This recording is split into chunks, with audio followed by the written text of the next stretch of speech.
তারা officers colony, quick! ঈশ্বরের নিজের রচনা এই গেট, আর একে খোলবার জন্য প্রয়োজন সতেজ রক্তের 7টি ফোঁটা। কিন্তু মাটির নিচে যদি সত্যি এত বড় মাপের কোনো বিপদ লুকিয়ে থাকবে, তাহলে তার উপরে একটা ধর্মীয় উপাসনাস্থল তুলে বিপদের মাত্রা আরো বাড়ানোর ঝুঁকি নেওয়া কেন? ওই মোটাকুলির রাশিয়ান সাধকটির উচ্চাসা অত্যন্ত বেশি ছিল। ও ভেবেছিল প্রভুর সমস্ত শক্তি করায়ত্ত করে নেবে, 4 বিনাশক অশ্বারোহীদের মুক্ত করে। ওই দেখো, তোমার দেহটিকে অধিকার করবার জন্য কে এসেছেন? প্রভু চিরঞ্জীবী হন! হাত সরিয়ে নিয়েছিলেন কর্নেল স্ট্রস। মুক্তি পেতেই প্রবল যন্ত্রণাময় কাতরোক্তির সাথে মেঝেতে ধপ করে পড়ে গেল তারানাথের যন্ত্রণায় কুঁকড়ে যাওয়া দেহ। মেঝেতে পড়ে বেশ কিছুক্ষণ ছটফট করলেন তিনি। তারপর একটা সময় পরে স্থির হয়ে গেলেন।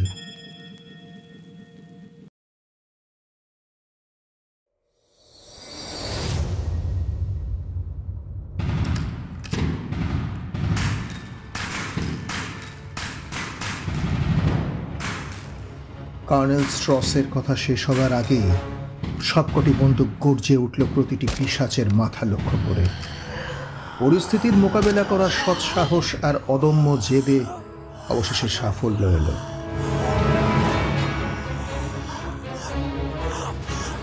বেশ কিছুক্ষণ পর দেখা গেল মাটিতে পড়ে সামনের দিক থেকে ধেয়ে আসা সবকটি পিশাচ নিথর, নিষ্পন্দ হয়ে।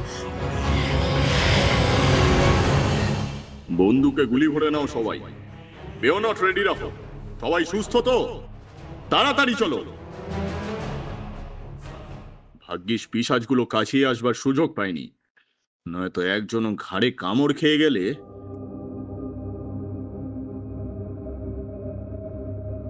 ট্রেঞ্চের মূল কাঠামোয় দরজা দিয়ে ঢুকেই বাঁ হাতে একটি সরু প্যাসেজ ঘুরে গিয়েছে। এক মুহূর্ত ভেবে নিয়ে দলটিকে নিয়ে সেদিকেই ঘুরে গেলেন কর্নেল স্ট্রস। মূল দরজা থেকে প্যাসেজটা খুব দূরে নয়। তার মন বলছে আলমারিটা এখানেই থাকবে। একটু আগেই তারানাথ জানিয়েছেন মাঝখানের এই সিধা পথটি ধরে সোজা গেলে একটু দূরে একটি ওক কাঠের ভারী দরজা পড়বে। সেটা অতিক্রম করে গেলেই অফিসার্স কলোনি। আলমারি ওদিকে না থাকাটাই স্বাভাবিক।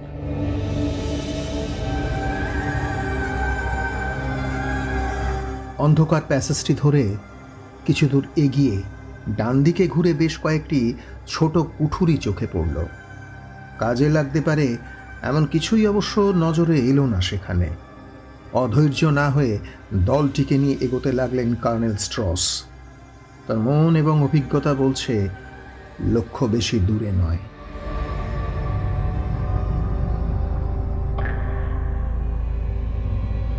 বেশ কয়েকটি পরপর ঘর ছাড়িয়ে অবশেষে কাঙ্ক্ষিত ঘরটি খুঁজে পাওয়া গেল। বিরাট বড় একটি লম্বা টানা ঘর, যার ঢোকবার মুখে বেশ বড়সড় প্রশস্ত একটি দরজা। উত্তেজনায় প্রায় লাফিয়ে উঠলেন কর্নেল স্ট্রস। তার অনুমানটি যে নির্ভুল, এই চেতনাটি তার মনে একটা নূতন উদ্দীপনা জাগাল। পাশে দাঁড়ানো তারানাথের দিকে তাকিয়ে একবার মাথা নাড়লেন তিনি। তারপর পিছনে দাঁড়ানো 2 সেনার দিকে তাকিয়ে মাথাটা নাড়িয়ে দরজা খোলার ইঙ্গিত করলেন। দরজায় কোনো তালা লাগানো ছিল না। কর্নেল স্ট্রসের নির্দেশে এবারে ওই সেনা দুজন এগিয়ে গিয়ে ভারী দরজার পাল্লা দুটি ঠেলে সরাতেই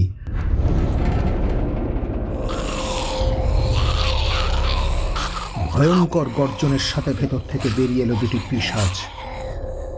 পিশাচে রূপান্তরিত হওয়ার আগে এরা নিশ্চয়ই আলমারি রুমের তদারকির কাজ করত। কোনোভাবে এরা আটকা পড়েছিল ভেতরে। এখন দরজা খুলতেই একযোগে তারা ঝাঁপিয়ে পড়ল ওই 2 জন ব্রিটিশ সেনার উপর। থতমত খেয়ে দাঁড়িয়ে গেল তারানাথের দলটি।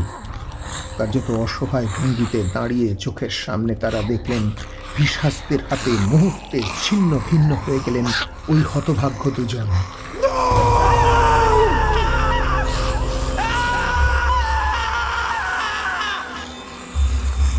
তাদের আর্তচিৎকার মিলিয়ে যাওয়ার পর পিশাচগুলি এবারে তাদের দিকে তেড়ে আসতেই উত্তেজনায় খেই হারিয়ে ফায়ার করে বসলেন সামনে থাকা সেনারা।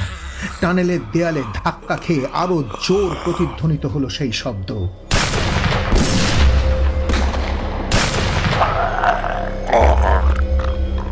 আলমারির ভেতর তাড়াতাড়ি!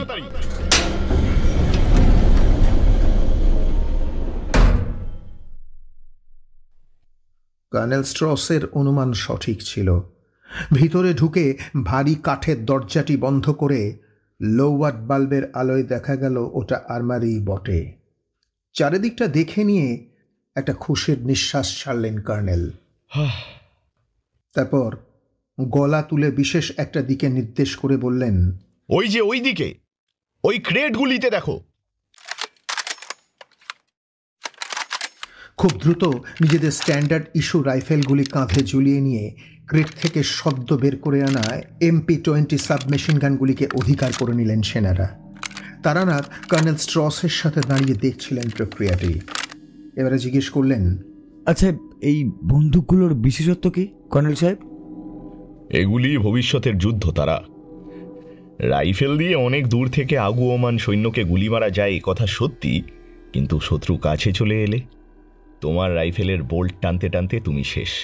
কিন্তু এই বন্দুকগুলির বিশেষত্ব হলো এগুলিতে একবার বোল্ট টানার পর আর দ্বিতীয়বার টানতে হয় না। ট্রিগার চেপে ধরে থাকো, লাগাতার গুলি বেরোতে থাকবে পুরো ম্যাগাজিন খতম না হওয়া পর্যন্ত। 10 জন সেনার মহড়া নেওয়া যায় এই একটি বন্দুক দিয়ে, অবশ্যই ক্লোজ রেঞ্জ। ওটা কোথায় পেলে চাপম্যান? একজন সন্ডাগোছের সেনা এগিয়ে এসে একটি সেলাম ঠোকে দাঁড়িয়ে রইলেন সামনে। তার হাতে বেশ দীর্ঘ নলযুক্ত একটা চওড়া সিন্দুকের মতো কিছু, আর তার পিঠে বাঁধা দুটি চোং। একটা পাইপ গোছের কিছু ওই নলটি থেকে বেরিয়ে সোজা ঢুকে গিয়েছে পিছনের চোং দুটির পিছন দিকে। কিন্তু এটা কি? একে দেখে তো কোনো বন্দুক বলেই তো মনে হচ্ছে না, মেশিন গানও না। তবে তারানাথ অবাক চোখে তাকিয়ে দেখতে লাগলেন বস্তুটিকে। একটা আগুনের শিখা যেন ভলকে ভলকে বেরিয়ে আসতে চাইছে লম্বা নলটির মুখ দিয়ে। কোনায় ফ্লেম থ্রোয়ার দুটি রাখা ছিল স্যার, একদম ভর্তি, দুটো করে ক্যানিস্টার সমেত। আমি একটা নিয়েছি, আর হ্যারি দ্বিতীয়টাকে কায়দা করেছে। এবারে খেলা জমবে। এখনো খেলার শখ আছে তোমার? আচ্ছা বেশ, তুমি আর হ্যারি সামনে থাকবে, আমাদের নিরাপত্তা দেবে। বাকিরা সবাই যথেষ্ট কার্তুজ নিয়েছ তো? বেশ, এবারে চলো। তারা, তুমি বরং এই C98 ব্রুম হ্যান্ডেল রিভলভারটা চালাও। এটার রিলোডিংটা দেখে নাও। এটাও কিন্তু ডাবল অ্যাকশন গান, বারবার হাতে করে হ্যামার টানতে হয় না।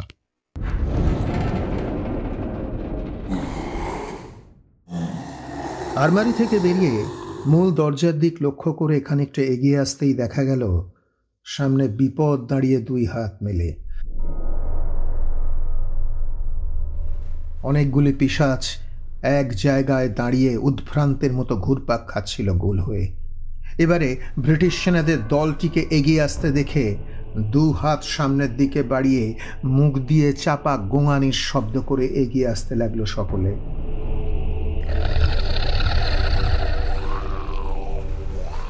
এটারই ভয় পেয়েছিলাম তখন। ওই দুটো হতভাগা পিশাচকে আলমারির সামনে মারবার সময় বন্দুকের গুলির আওয়াজ শুনতে পেয়ে পেতনিসগুলো এসে জড়ো হয় এখানে, আমাদের খুঁজে না পেয়ে নিজেদের মতো উদ্দেশ্যহীনভাবে। দাঁড়াও দাঁড়াও, দেখাচ্ছি মজা। Harry, Chapman, incinerate them.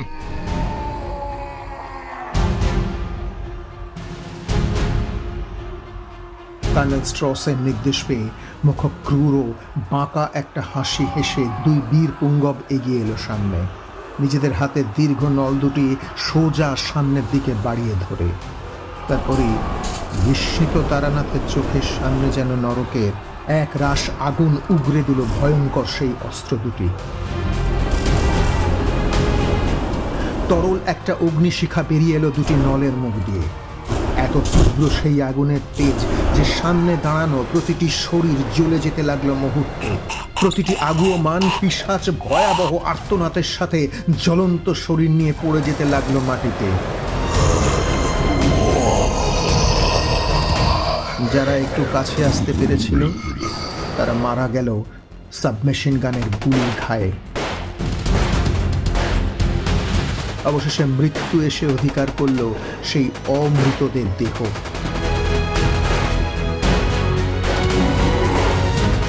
বেশিক্ষণ তাকিয়ে থাকতে পারেননি কারণ আর দৃশ্যটির দিকে, চোখ বন্ধ করে ফেলেছিলেন। সব আওয়াজ বিশৃঙ্খলা থেমে যেতে চোখ মেলে জ্বলন্ত দেহগুলির দিকে তাকিয়ে দেখলেন এক অসহায়ের মতো। এই ভয়ঙ্কর কিচকবধ আর সহ্য করতে পারছিলেন না তিনি। এবারে নিজের দলটি এগিয়ে যেতে তিনিও এগিয়ে চললেন সামনে, চোখ দুটি প্রায় বুজে। ভবিষ্যতের যুদ্ধ কি এতটাই নিষ্ঠুর হতে চলেছে? এ আবার কিসের আওয়াজ? মূল দরজার সামনে এসে দাঁড়াতে এবারে একটা বিকট গর্জন কানে এলো সকলের, যেন বহু দূর থেকে অজস্র বাঘ কাছিয়ে আসছে তাদের অবস্থানে, মুখে সমবেত হুঙ্কার ছাড়তে ছাড়তে।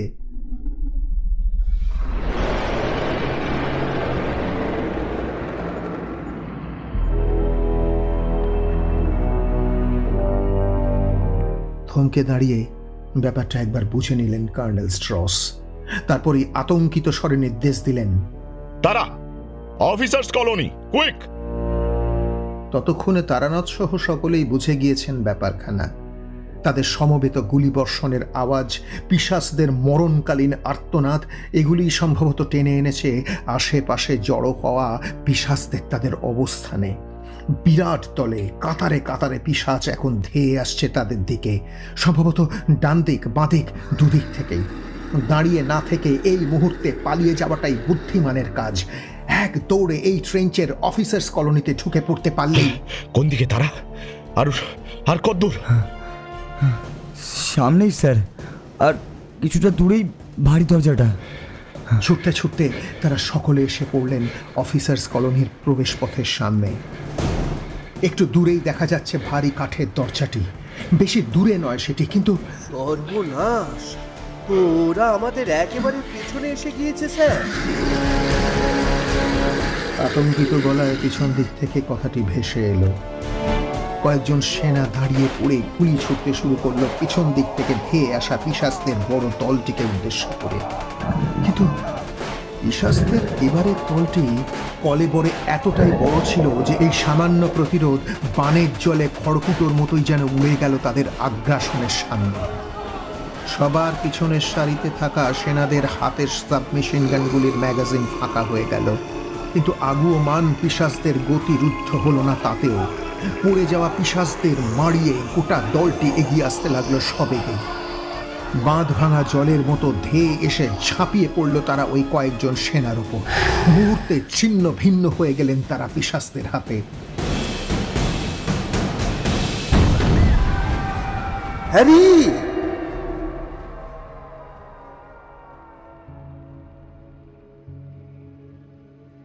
কর্নেল স্ট্রসের নেতৃত্বে তার অবশিষ্ট সেনাদল ঢুকে পড়েছিল দরজা অতিক্রম করে ভিতরের সরু প্রায় অন্ধকার প্যাসেজে।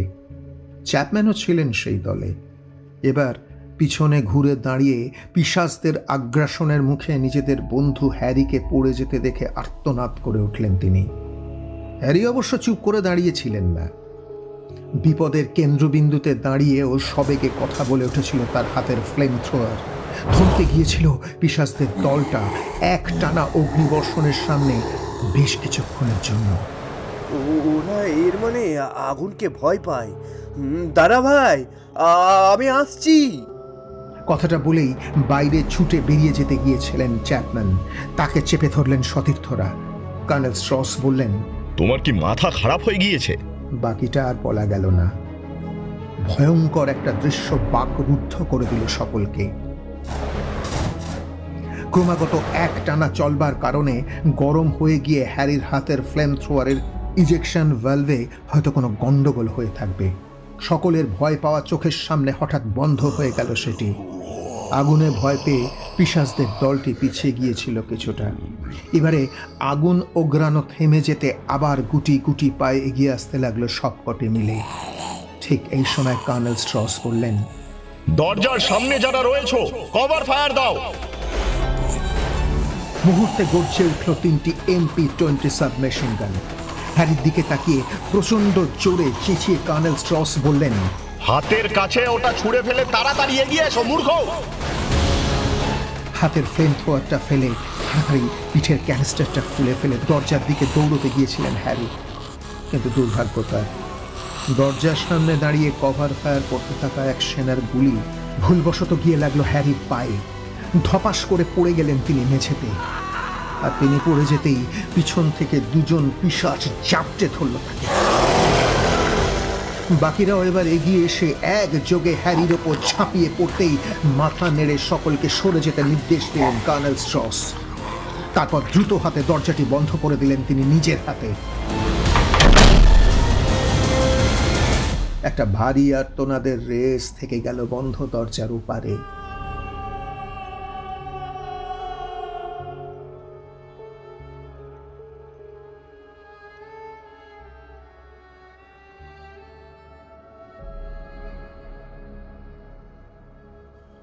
জনসনকে আনআর্মড করেছি, কিন্তু তাও কিছু বিশ্বাস নেই। ওর মানসিক অবস্থা ভালো নয়, অনুশোচনায় ছেয়ে ফেলেছে ওকে। তোমরা ওকে চোখে চোখে রেখো। আর হ্যাঁ, চাপম্যানকেও। আমি এসে ওদের সাথে কথা বলছি।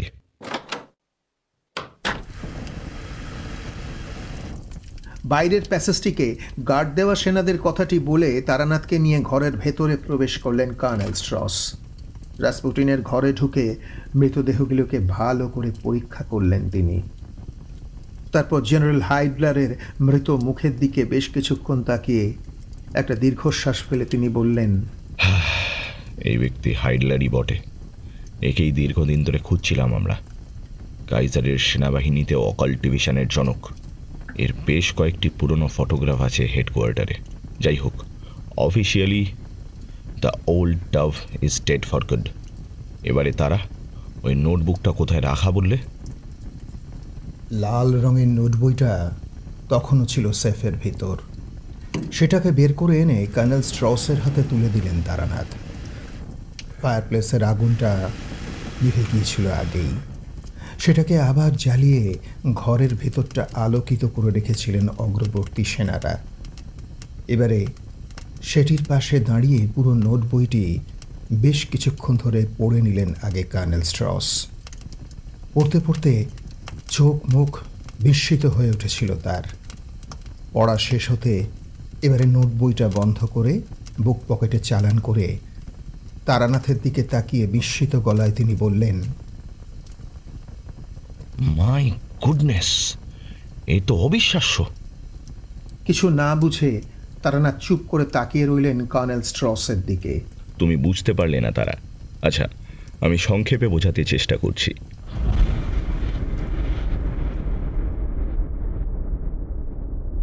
তুমি নিশ্চয়ই জানো, নিউ টেস্টামেন্ট অনুযায়ী ঈশ্বরের সৃষ্টি বিনাশ করতে পারে 4 বিনাশক অশ্বারোহীর দল। এদের একত্রে 4 হর্সম্যান অফ অ্যাপোক্যালিপস বলে। বাইবেল অনুযায়ী এদের নামগুলি হল যথাক্রমে জিলোস, মার্টিয়াস, লিমোস এবং থ্যানাটস। জিলোসের কাজ সাম্রাজ্য বিস্তার। একটা সাদা রঙের ঘোড়ায় চেপে রাজমুকুট মাথায় দিয়ে তিনি আসবেন বিশ্বকে জয় করবার উদ্দেশ্যে। দ্বিতীয়জন মার্টিয়াস, ইনি এই বিশ্বে নিয়ে আসবেন যুদ্ধ, খোলা তলোয়ার হাতে লাল রঙের ঘোড়ায় চেপে রক্তস্নাত হয়ে, মানুষের রক্তে নিজেকে রাঙিয়ে। তৃতীয়জন লিমোস, এনার কাজ কালো রঙের ঘোড়ায় চেপে দুর্ভিক্ষ নিয়ে আসা। দাড়িপাল্লায় মেপে স্বল্প পরিমাণ আহার তিনি তুলে দেবেন কয়েকজন মুষ্টিমেয় মানুষের হাতে। বাকিরা ক্ষুধার তাড়নায় পাগল হয়ে যাবেন। মানুষ মানুষের রক্ত মাংসে অভ্যস্ত হয়ে উঠবে। আর এই প্রবল দুর্ভিক্ষ অন্তে যখন মুষ্টিমেয় কিছু লোক বেঁচে থাকবে, ঠিক তখনই বেরিয়ে আসবে ফ্যাকাশে বর্ণের ঘোড়ায় চেপে থ্যানাটস। মৃত্যু স্বয়ং, যিনি ঈশ্বরের সৃষ্টি করা মানুষদের সম্পূর্ণ বিনাশ ঘটিয়ে পৃথিবীতে শয়তানের রাজত্ব কায়েম করবেন।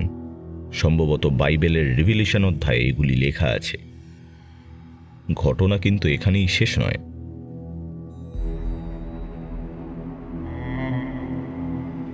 এটা হলো ঘটনার প্রথম পর্যায়।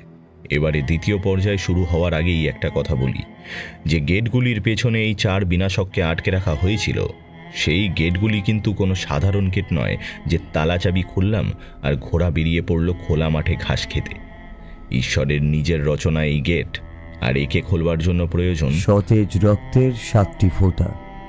বাহ, উইলফ্রেড তোমায় বেশ ভালোই বুঝিয়েছে দেখছি।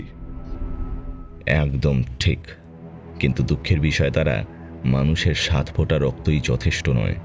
ওই গেট খোলবার জন্য তার সাথে প্রয়োজন বজ্র নির্ঘোষ কয়েকটি মন্ত্র, যা ঈশ্বরের বিধানের ঠিক পরিপন্থী।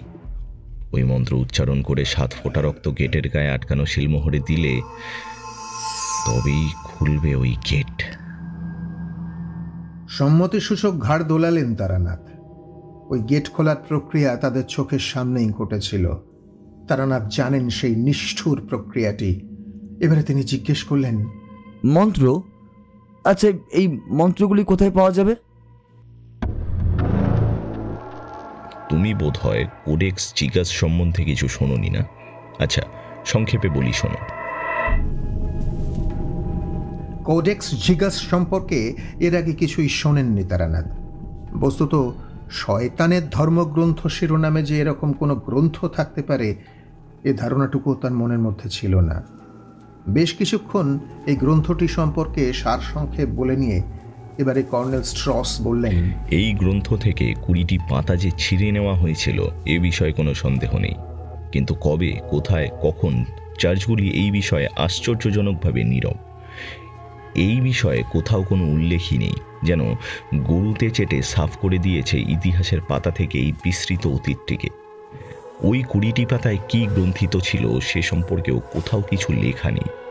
পাতাগুলি পৃথিবীতে নেমেসিস নামিয়ে আনবে মার্কা কিছু সতর্কবাণী ছাড়া আর কোথাও কোনো স্পষ্ট উল্লেখ নেই। কিন্তু রাসপুটিনের এই নোটবুক পড়ে বুঝতে পারছি ধারণাটি সম্পূর্ণ ভুল।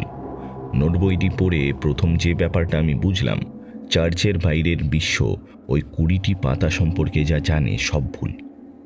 অন্য কেউ না জানলেও বিভিন্ন চার্চের সর্বোচ্চ নিয়ামকরা ঠিকই জানতেন ওগুলির অস্তিত্ব সম্পর্কে, এবং এটাই কারণ তারা লুকিয়ে রেখেছেন এই অন্ধকার রহস্যকে।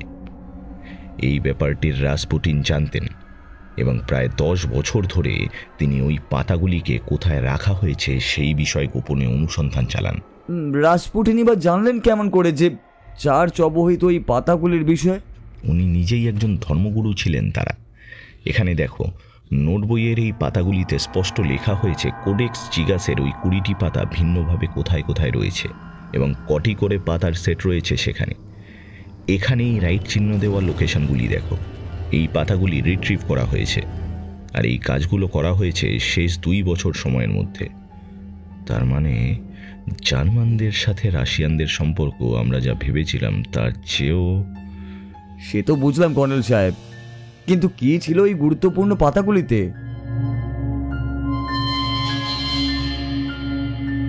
হ্যাঁ ঈশ্বর, এখনো বোঝনি তারা? 4 বিনাশক অশ্বারোহীকে আবাহনের মন্ত্র ছিল ওই পাতাগুলিতে, যেগুলির সাহায্যে প্রথম 3টিকে মুক্ত করেছিল রাসপুটিন, আর 4র্থ অশ্বারোহীকে মুক্ত করবার উদ্দেশ্য নিয়েই হতচ্ছাড়া এসেছিল এখানে। কিন্তু তা কি করে সম্ভব কর্নেল সাহেব? আমাদের চোখের সামনেই তো 3য় অশ্বারোহীকে মুক্ত করলো এখানে। ঈশ্বর একই জায়গায় দুটি বিপজ্জনক শক্তিকে বন্দি করে রাখবেনই বা কেন? 4র্থ বিনাশক, তিনি তো সবচেয়ে শক্তিশালী, সবচেয়ে বিপজ্জনক, কারণ তিনি তো নিজেই মৃত্যু। ক্ষমা করবেন কর্নেল সাহেব, আমার মনে হয় না ঈশ্বর এতটা কাঁচা কাজ করবেন বলে।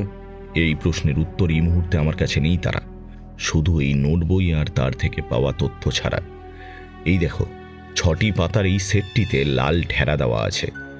এর অর্থ এই সেটটি রাসপুটিন হাতে পায়নি। তার মানে দাঁড়ায়, এটাকে হাতে পেতেই ও কাইজারকে রাজি করে সমনে নদীর পারে এরকম একটা কম গুরুত্বপূর্ণ জায়গায় এতটা বড় আর ছড়ানো ওয়ার ফ্রন্ট খুলতে। আমাদের আগেই জার্মানরা এসে দখল করে নিয়েছিল জায়গাটি। কেন? একটা দীর্ঘশ্বাস ফেলে নোট বইয়ের শেষ পৃষ্ঠাটি খুলে কর্নেল স্ট্রস বললেন, এর কারণেই চ্যাপেলটি। এই ডায়াগ্রামটা দেখছো? এটা নিছক কোনো ডায়াগ্রাম নয়, এটা একটি ম্যাপ। জার্মান লাইনের পেছন দিকে এই চ্যাপেলটি রয়েছে, আর এর উপাসনা গৃহের এই 1 মিনিট দাঁড়াও।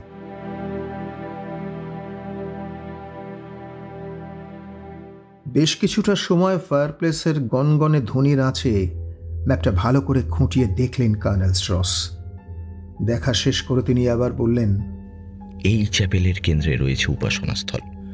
তার মেঝেতে আঁকা 5 স্পাইক বিশিষ্ট পবিত্র তারা।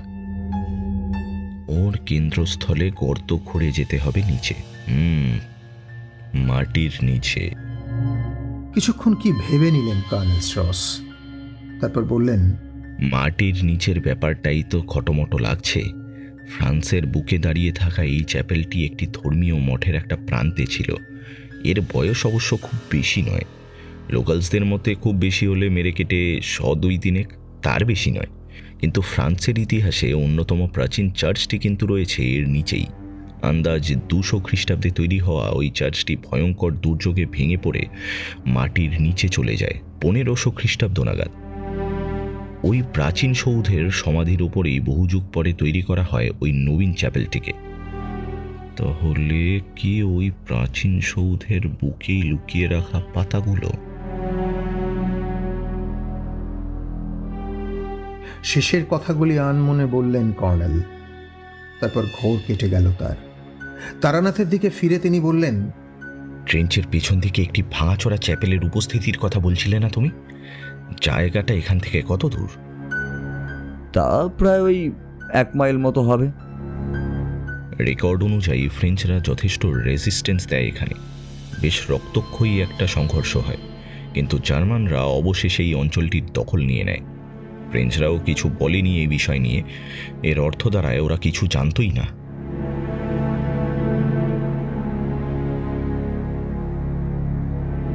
বেশ কিছুক্ষণ চুপচাপ কিছু একটা ভেবে নিলেন কর্নেল স্ট্রস। তারপর ইঙ্গিতে তারানাথকে বাইরে আসতে বলে সেনাদেরকে ডেকে বললেন, ট্রেঞ্চের পিছন দিকটি করে একটি ভাঙা চ্যাপেল পড়বে প্রায় 1 মাইল দূরে। আমাদের পরবর্তী লক্ষ্যস্থল হবে ওটাই। ওখানেই যাব আমরা। তারানাথ আমাদের পথ দেখিয়ে নিয়ে যাবে। ট্রেঞ্চের এই অংশগুলি খুঁজে শাবল, কোদাল, গাইতি, বেলচা যা খুঁজে পাবে সাথে করে নিয়ে যাবে। আর সেই সাথে এখানে খুঁজে বের করবে গ্যাস মাস্ক। যতটা বেশি করে সম্ভব গ্যাস ল্যাম্প নিয়ে যাবে। এখানে কোনো প্রশ্ন নয়। জনসন আর চ্যাপম্যানকে ডেকে নিয়ে তোমরা খোঁজা শুরু করো। দরজাটার ওপারে কেউ যাবে না। হাতে 10 মিনিট সময় দিলাম, নাও মুভ।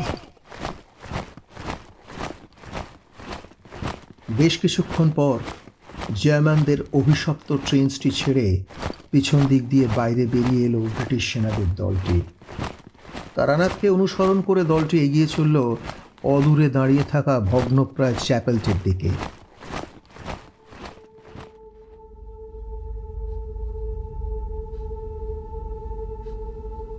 সেই অভিশপ্ত ভগ্নপ্রায় চ্যাপেল, ইতিউতি কোনো মতে ঠেকনা দিয়ে দাঁড়িয়ে থাকা খ্রিস্টানদের উপাস্য ভাঙাচোরা মূর্তিগুলি, আর তার সাথে এবারে যোগ হয়েছে অশুভ ভয়ঙ্কর এক নৈশব্দ। ট্রেঞ্চ আর চ্যাপেলের মাঝখানের দূরত্বটা অতিক্রম করে আসবার সময় এই নৈশব্দটা হাড়ে হাড়ে টের পেয়েছেন তারানাথ। যুদ্ধক্ষেত্রে স্বাভাবিক হইচই, রুটিন ফায়ারিংয়ের শব্দ, লোকজনের উঁচু হেঁড়ে গলার আওয়াজ, আগের দিন এই ট্রেঞ্চে এসে যা যা উপকরণগুলি তিনি পেয়েছিলেন তা তো ছিলই না। এমনকি রাত পাখিদের আওয়াজ, মাটির ওপর ঘুরে বেড়ানো ছোট ছোট প্রাণীদের চলাফেরার শব্দ, ডাকাডাকি, সব উধাও। পুরো জায়গাটিকে যেন মৃত্যু টেনে নিয়েছে নিজের কোলে। জীবনের অস্তিত্ব এখানে বারণ। থাকবার মধ্যে হঠাৎ করে শুরু হওয়া সেই বিরক্তিকর ঘ্যানঘ্যানে বৃষ্টি আর থেকে থেকে মেঘের গর্জন, যা পরিবেশের বিষণ্ণতাকে আরো বাড়িয়ে তুলেছে। চ্যাপেলের ভেতরে সিডনির দেহ ছাড়া আর কি রয়েছে? চলতে চলতে কর্নেল স্ট্রসের প্রশ্নটা শুনে উত্তর দিতে গিয়েও আরও একবার থমকে গেলেন তারানাথ। তারপর ঘাড় নেড়ে বললেন, আর কেউ নেই, থাকবার কথাও নয়। রাসপুটিনের দেহ সূক্ষ্ম আর স্থূল শরীরের মাঝখানে প্রবেশ করেছিল, ফলে স্বাভাবিক নিয়মে ওটি পঞ্চভূতে ছড়ায়নি। দুজন গার্ডস ছিল ভিতরে, কিন্তু ওদের পরে চলে যেতে নির্দেশ দেওয়া হয়। আর তো কেউই ছিল না ওখানে।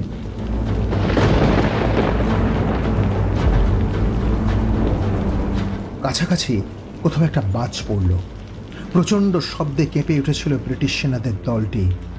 তারপর সামলে নিয়ে এগিয়ে যেতে লাগলো সামনে। চ্যাপেলের সামনে এসে সেটিকে একবার ভালো করে আগাপস্তলা খুঁটিয়ে দেখলেন কর্নেল স্ট্রস। তারপর দলটিকে নির্দেশ দিলেন ভিতরে যেতে। খোলা প্রবেশপথ দিয়ে চ্যাপেলের ভিতরে নত মস্তকে ঢুকে গেলেন সকলে। কোনো একটা বিষয় নিয়ে কিরকম যেন একটা অস্বস্তি হচ্ছিল তারানাথের। কিরকম যেন একটা সন্দেহ, একটা খচখচানি মনের গভীরে। কোনো একটা কথা বা কোনো একটা কারণে বেশ সন্দিগ্ধ হয়ে উঠেছেন তিনি, কিন্তু সেটা যে কি তা তিনি নিজেও ধরতে পারছেন না। তার মনের চোখের কালো পর্দাটা এখনো তেমনি পড়ে রয়েছে। অনাগত ভবিষ্যৎ যেন তার কাছে অদৃশ্য। ঠিক তেমনি উঁচু স্তরের দেবতাদের সাথেও কোনো সম্পর্ক স্থাপন করতে পারছেন না তিনি। রাসপুটিনকে চালনা করছেন যে ব্যক্তি, তিনি যে অসীম শক্তিধর এ বিষয়ে কোনো সন্দেহ নেই। নয়তো তাকে এইভাবে কার্যত ঠুঁটো জগন্নাথ করে রাখা। এটাই মনে হয় উপাসনাস্থল। কি বলো তারা?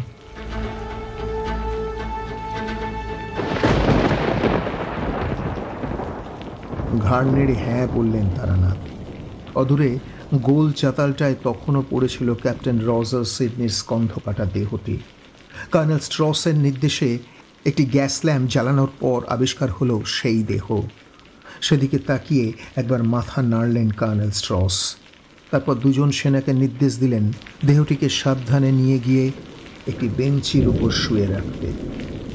কর্নেল সাহেব, এটাই মনে হয় সেই পঞ্চতারার প্রতীক। এরই মাঝখানে মনে হয় সেই লুকোনো।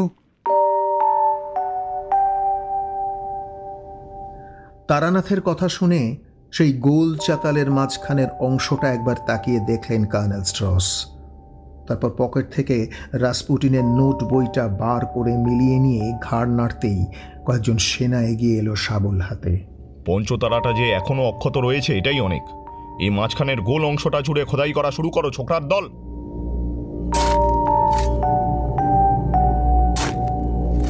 বেশ দীর্ঘ একটি সময় অক্লান্ত পরিশ্রমের পর পাথরের চাতালের সেই অংশে বেশ জোর একটি চাড় মারতেই শব্দ করে ভেঙে গিয়ে পাথরের টুকরোগুলি ঝুরঝুর করে নিচে পড়ে যেতে কৌতূহলী হয়ে ভাঙা অংশটি দিয়ে মুখ বাড়ালেন কর্নেল স্ট্রস আর তারানাথ। চাতালটি ভেঙে যেতে বেশ বড়সড় একটা গহ্বর সৃষ্টি হয়েছে সেখানে। একজন মানুষ নির্বিঘ্নে গলে যাবার পক্ষে যথেষ্ট এই গহ্বর।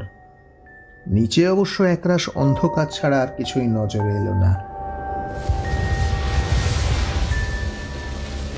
একজন সেনা একটি ফ্লেয়ার নিচে ছুঁড়ে দিতে দেখা গেল সেই গহ্বরের গভীরতা খুব একটা বেশি নয়। খুব বেশি হলে 4 জন মানুষ গভীর। সেদিকে তাকিয়ে মাথা নেড়ে মৃদু হেসে কর্নেল স্ট্রস বললেন, সুচতুর প্ল্যানিং। মাটির নিচে চলে যাওয়া চার্চটির প্রবেশপথ লুকিয়ে রাখবার জন্য পরবর্তী যুগে সেটির ওপরেই তৈরি করা হলো আর একটি চ্যাপেল। ভক্তরা কেউ জানতেই পারেনি তাদের পায়ের নিচে লুকিয়ে এতটা বড় রহস্য। বাহ! কিন্তু মাটির নিচে যদি সত্যি এত বড় মাপের কোনো বিপদ লুকিয়ে থাকবে, তাহলে তার উপরে একটা ধর্মীয় উপাসনাস্থল তুলে বিপদের মাত্রা আরো বাড়ানোর ঝুঁকি নেওয়া কেন? হিউম্যান সাইকোলজি তারা। যে বস্তুটির সম্পর্কে আগ্রহ এবং অনাগ্রহ দুটি একসাথে কাজ করছে, সেটির একটি ট্রেল লাইন ধরে রাখা ভবিষ্যতের জন্য। এছাড়া ভবিষ্যতে যদি কোনো গোল্ড মাইনার সোনার উপ আছে ভেবে জায়গাটি খুঁজে বের করে ফেলে, সেই সম্ভাবনাটি ঠেকানোর জন্যও বটে। এভাবে নিষিদ্ধ এই জায়গাটিকে কোনো নজরদারির মধ্যে বেঁধে ফেলা হলো আর কি। ওদিকের ওই বড় মূর্তিটায় দড়ির একটা খুঁট বেঁধে ফেলো ছোকরারা। গুড, বাকিটা ঝুলিয়ে দাও নিচে। ব্যাস, 4 জন ওপরে লুকিয়ে থাকো, বাকিরা আমার সাথে এসো। জনসন, চ্যাপম্যান, তোমরা 2 জন ওপরে থাকবে। কোনো মারপিট নয়। যেটা হয়েছে তা নিছক একটা অ্যাক্সিডেন্ট, মনে থাকবে তো? যে 4 জন ওপরে থাকবেন তাদের শেষ মুহূর্তের কিছু প্রয়োজনীয় নির্দেশ দিলেন কর্নেল স্ট্রস। তারপর অবশিষ্ট দলটি নিয়ে তিনি আর তারানাথ দুজনেই নেমে এলেন নিচে, অন্ধকার সমকোণী গর্তটা দিয়ে।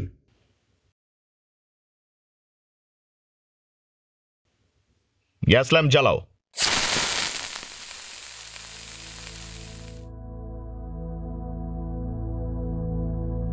গ্যাস ল্যাম্পগুলি জ্বালিয়ে দেখা গেল এটি সত্যিই প্রাচীন কোনো চার্চের ধ্বংসাবশেষই বটে। তাদের আশেপাশে আলোর পরিধির মধ্যে আবছাভাবে দেখা যাচ্ছিল দেয়াল। এই দেয়ালগুলি কিন্তু প্রকৃতির সৃষ্টি নয়, বেশ কিছু ক্ষতবিখ্যাত কারুকার্যও দেখা যাচ্ছিল দেয়ালের গায়ে।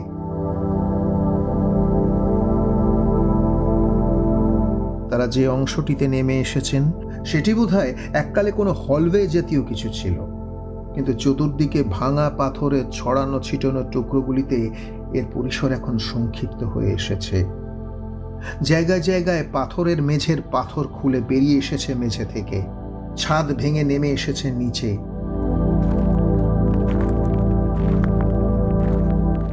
পথ এতটাই সংকীর্ণ হয়ে পড়েছে যে এগোতে গেলে প্রায় হামাগুড়ি দিতে হচ্ছে। অন্যান্য ঘরগুলিতে প্রবেশের পথগুলি পর্যন্ত মাকড়সার জালে ভর্তি। ক্ষেত্রবিশেষে মাটি উঁচু হয়ে ঢিপির আকার নিয়েছে। হাঁপিয়ে উঠেছিলেন তারানাথ। নারকীয় এই পথের কি কোনো শেষ নেই? এটা কি কর্নেল সাহেব, কোন রকম সমাধিস্থল নাকি? চলতে চলতে অবশেষে একটি অন্ধকার বিরাট ঘরে এসে পৌঁছলেন সকলে। গ্যাস ল্যাম্পের আলোয় যতটা দেখা গেল বিরাট আয়তনের এই ঘরটির কিছু অংশ, তা দেখে বিস্ময়ে কথাটি বলে উঠলেন তারানাথ। অবাক মানার কারণও অবশ্য ছিল। আলোর বৃত্তের পরিধির মধ্যে যেটুকু অংশ চোখে পড়ল তাতে প্রথমেই চোখে পড়ল ঘরটিতে কোনো মেঝে নেই, শুধু বালি আর মাটি। আস্ত চার্চটি মাটিতে ধসে যাবার পর যদি মেঝে সব ভেঙে গিয়েই থাকবে, তবে তো পাথরের বড় বড় চাংড়া ইতিউতি ছড়িয়ে থাকবার কথা। সেগুলি তাহলে গেল কোথায়? ওই ভূখণ্ডের জমি উঁচু নিচু, জায়গায় জায়গায় স্বল্প পরিসরে সামান্য উঁচু অনেকগুলি পাশাপাশি ঢিপি। একটা মানুষকে শোয়ানোর জন্য যতটা জায়গা দরকার ঠিক ততটাই লম্বা সেগুলি। প্রতিটি ঢিপির মাথার দিক করে বসানো একটি করে ছোট আকৃতির এপিটাফ। গ্যাস ল্যাম্পের আলোয় কাছাকাছি যেগুলি ছিল সেগুলিতে দেখা গেল কোনো নাম বা সাল তারিখ নেই। বিস্মিত হয়ে এই কারণেই তারানাথ প্রশ্নটি করেন, যদিও এর সন্তোষজনক উত্তর ছিল না কারোর কাছেই। সবাই সাবধানে এগিয়ে চলো।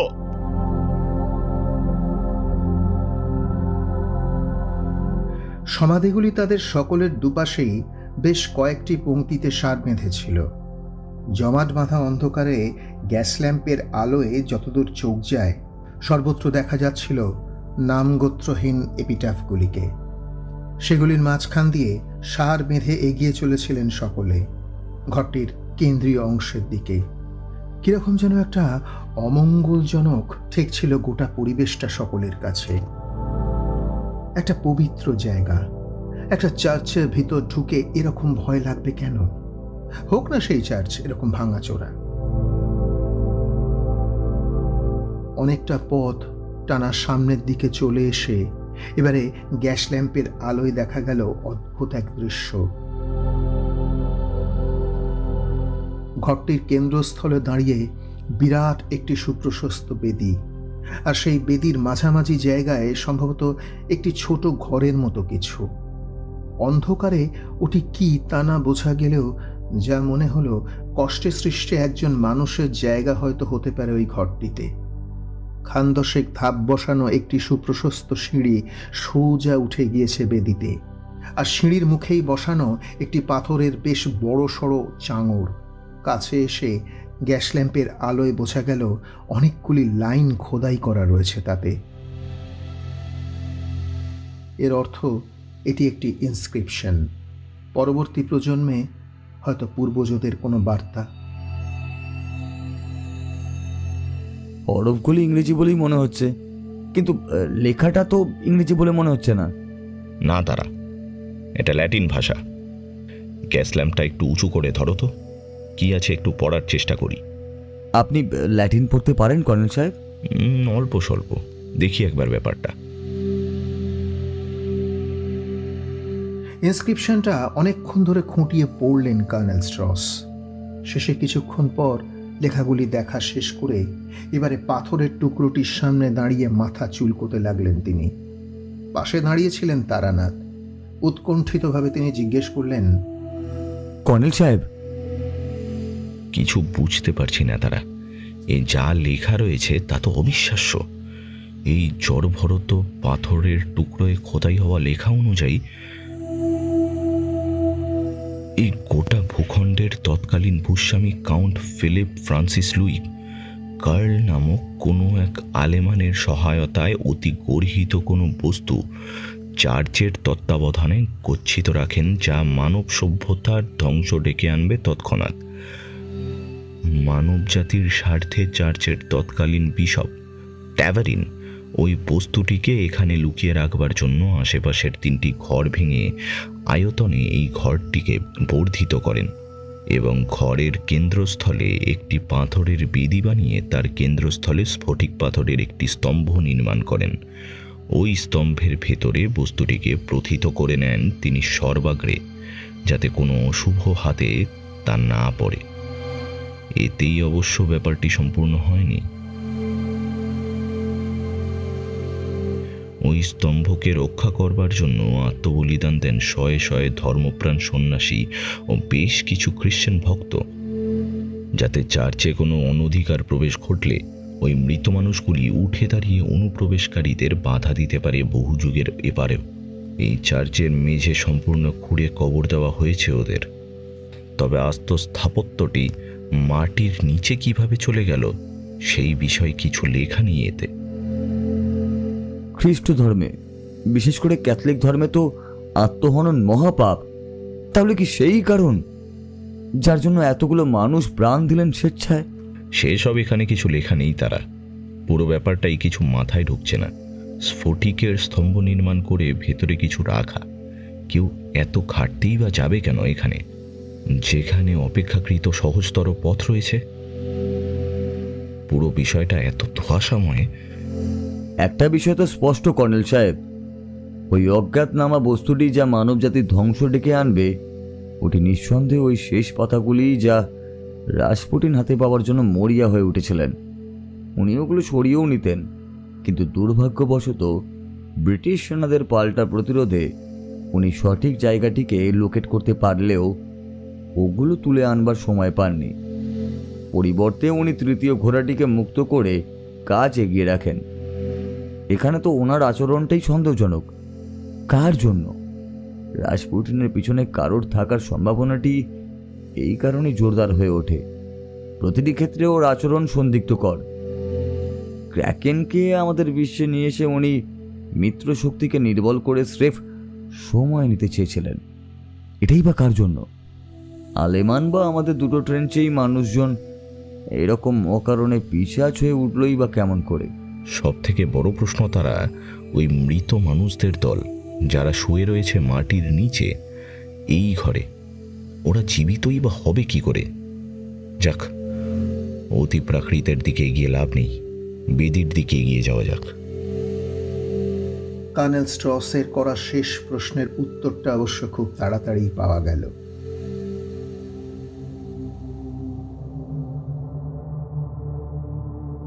দুজন ছোকরা মতো সৈনিক ঘোরাঘুরি করছিল বন্দুক উঁচিয়ে বেদিতে উঠবার সিঁড়ির ঠিক মুখটাতে।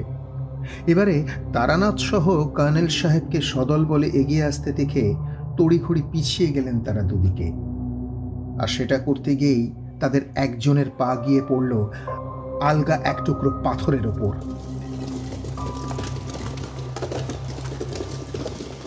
দেবে বসে গেল সেটা মাটিতে, আর তা হতেই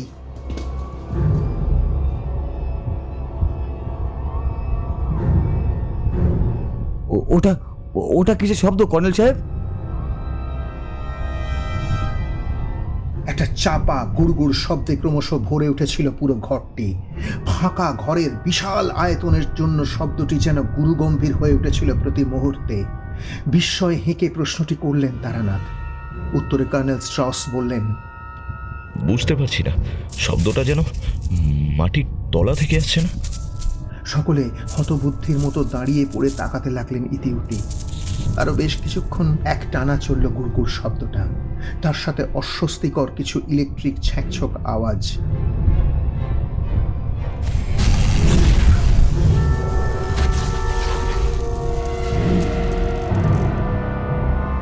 এক টানা অনেকটা সময় চলে যাওয়ার পর অবশেষে বন্ধ হয়ে গেল সেটি। আর তা হতেই গোটা ঘরটি জুড়ে নেমে এলো চূড়ান্ত অস্বস্তিকর এক নৈঃশব্দ।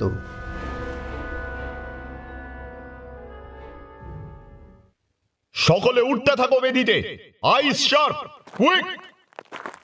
চেঁচিয়ে হেঁকে নির্দেশটা দিলেন কার্নেল স্ট্রস। বেদির সিঁড়ির কয়েকটি ধাপ উঠেও এলেন সকলে, কিন্তু তারপরেই থমকে দাঁড়ালেন তারা, কারণ পিছনের দৃশ্যটা বিহ্বল করে তুলেছিল তাদের।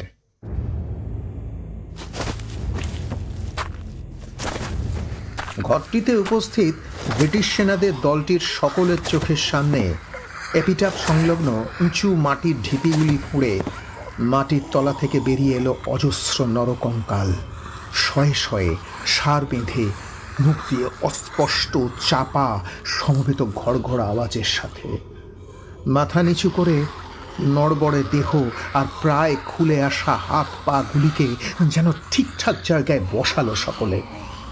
এবারে একযোগে মুখ তুলে সামনে দাঁড়ানো ব্রিটিশ সেনাদের দলটিকে দেখে যেন একটা সমবেত রণহুঙ্কার দিয়ে উঠল দলটি। গুলি চালাও!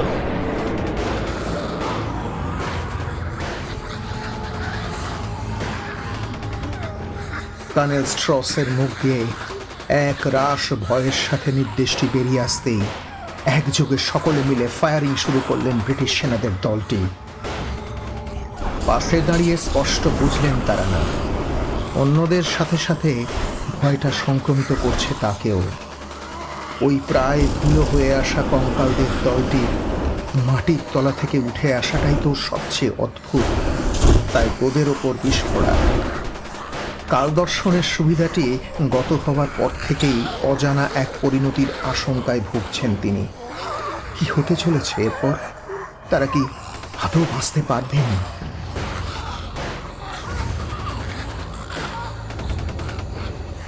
সামনে থেকে মুখ দিয়ে একটা জ্যান্ত বুনো আওয়াজ করতে করতে ধেয়ে আসছিল জ্যান্ত কঙ্কালগুলি দ্রুতবেগে, কিন্তু ব্রিটিশদের ক্রমাগত ফায়ারিংয়ের মুখে পড়ে একটু থমকে গিয়েছিল তাদের এগিয়ে আসা। এই সুযোগে মুখ সামনের দিকে রেখে এক পা করে সিঁড়ি বেয়ে ওপরে উঠতে গিয়েছিলেন তারা। এমন সময় ওরা আমাদের পিছনেও!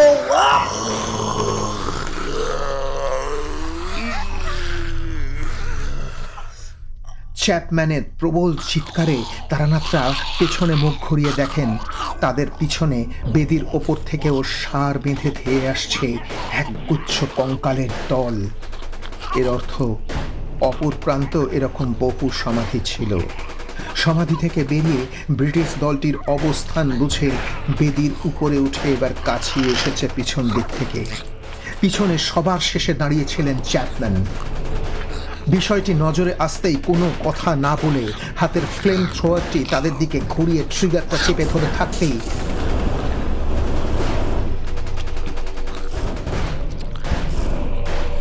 মুহূর্তে ফাঁকা হয়ে গেল সামনের দিকে থাকা কঙ্কালের সারিটি, কিন্তু তাদের পিছনের দলটির গায়ে জ্বলন্ত শিখা নিয়ে মুখে জান্তব গর্জন করে ঝাঁপিয়ে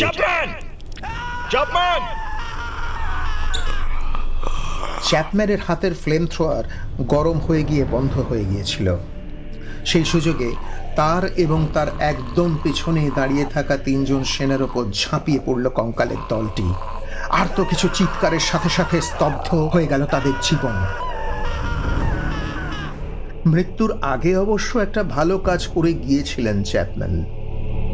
পিছন থেকে ধেয়ে আসা কঙ্কালদের সিংহভাগই শেষ হয়ে গিয়েছিল তার আগ্রাসী আগুনের শিখার সামনে। যে কয়টি অবশিষ্ট ধেয়ে আসছিল সেগুলোকে শেষ করা গেল সাবমেশিন গানের ছররা গুলি দিয়ে। ওপরে ওঠো সকলে! সাবমেশিন গানের গুলি শেষ হয়ে গিয়েছিল, সেই সাথে কাছে আসা কঙ্কালদের ভৌতিক দলটিরও বেশিরভাগ সদস্য। কিন্তু সমস্যাটা অন্যত্র। ব্রিটিশ দলটির অবস্থাও হয়ে এসেছিল শোচনীয়। হাতে গোনা 1-2 বাদে বাকিরা প্রায় সকলেই মারা পড়েছিলেন এই সাঁড়াশি আক্রমণে। পিছন দিকের ভৌতিক কঙ্কালগুলি আগেই সবকটি মারা পড়েছিল।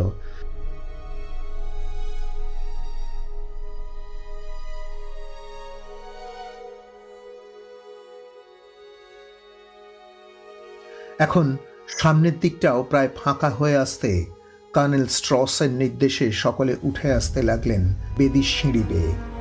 ছড়িয়ে ছিটিয়ে থাকা অজস্র পোড়া হাড়গোড় আর মাথায় গুলি লাগা কঙ্কালদের ভাঙাচোরা দেহগুলির জঙ্গল পেরিয়ে সাবধানে পা ফেলে পিছন দিক থেকে বাঁচখাই গলায় আর্তনাদ আর একটা ভারী পতনের শব্দে পিছনে ঘুরে তাকাতেই চোখে পড়ল মর্মান্তিক একটি দৃশ্য। কর্নেল স্ট্রস আর তারানাথ ছাড়া আর মাত্র 2 জন ব্রিটিশ সেনা অবশিষ্ট ছিলেন। এই 2 জনের মধ্যে একজন ছিলেন সিঁড়ি বেয়ে চড়তে থাকা দলটির একদম পিছনে। পিছন থেকে ধেয়ে আসা মুষ্টিমেয় আর কয়েকটি ভুতুড়ে কঙ্কালের মহড়া নিচ্ছিলেন তিনি। বাকি 3 জন সিঁড়ি বেয়ে বেদির উপরে উঠে গেল। এবারে ঘুরে তিনিও সিঁড়ি দিয়ে উঠতে যাবেন। এমন সময় অসাবধানে পায়ের নিচে একটি বড় হাড়ে পা পিছলে গিয়ে সশব্দে নিচে পড়ে যান সেনাটি। 2টি মাত্র অবশিষ্ট কঙ্কাল দাঁড়িয়েছিল সিঁড়ির সর্বশেষ পাদানির নিচে। ওপর থেকে সেনাটির দেহ গড়িয়ে নিচে পড়বার সাথে সাথে আর দেরি না করে একত্রে 2টো কঙ্কালই ঝাঁপিয়ে পড়ল দেহটির ওপর। একটিও আওয়াজ বেরোয়নি সেনাটির মুখ দিয়ে। হয়তো পাথরের সিঁড়ি দিয়ে গড়িয়ে পড়ে যাবার জন্য অচেতন হয়ে গিয়েছিলেন তিনি, অথবা মারা গিয়েছিলেন।